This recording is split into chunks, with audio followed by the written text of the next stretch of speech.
জয়গুরু বন্ধুরা, কাকদ্বীপের মন্দিরে যে ওখানে পাথর প্রতিমা মন্দিরে যেখানে রেগুলার প্রতি মাসে যে সৎসঙ্গ হয়, এই জায়গাটা সৎসঙ্গ হয়। আর এইখানটা এইখানে যে দীক্ষা হয়, রাম দীক্ষাটা যেখানে হয় সেখানে এই ঘরটা হয়। আর এই জায়গাটা এইখানে প্রতি মাসে সৎসঙ্গ হয়, এখানে বাইরের লোকজন বসে যায়। আর এইটা ঠাকুর বাড়ি থেকে লোকজন আসে, এইখানটায় থাকে। আচ্ছা, আর এইখানটা ভেতরে আসতে পারি? হ্যাঁ হ্যাঁ, এইখানটায় বারান্দাতে এইখানে সব মানে বসে আলোচনা করে, আর এই ভিতরে থাকে। এখানে দাদারা এলে এখানে থাকে। আচ্ছা, আলো আলো আমি এখান থেকে জেলে নিচ্ছি। এইখানে দাদা এলে থাকে, দাদাদের ওখানে ড্রেসিং টেবিল একটা রাখা আছে, এদিকে বাথরুম আছে। আচ্ছা আচ্ছা আচ্ছা, ঠিক আছে। এবার ঠাকুরের প্রতিচ্ছবি কোথায় আছে? উপরে। আচ্ছা, ঠিক আছে, চলো তাহলে যাই ঠাকুরের প্রতিচ্ছবিটা দেখার জন্য। হ্যাঁ হ্যাঁ, সিঁড়িতে উঠতে হবে। অপূর্ব সুন্দর পাথর প্রতিমা মন্দিরটা, আর চকচকে মন্দির। আমাদের জয়গুরু দাদা।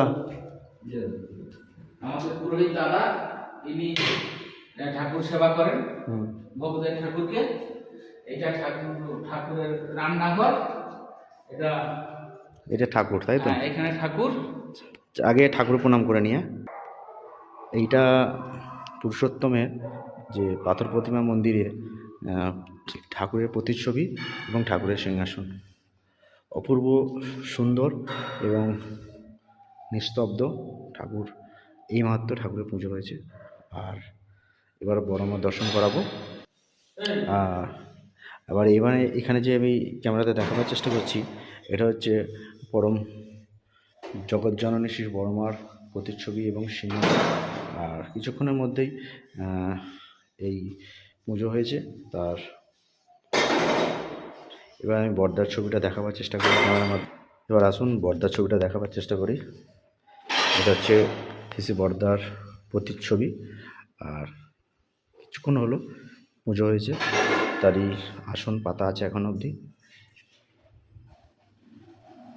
আর আবার দেখাবো, এবার আচার্যদেবের আসন আমি দেখাবার চেষ্টা করবো ক্যামেরার মাধ্যম দিয়ে।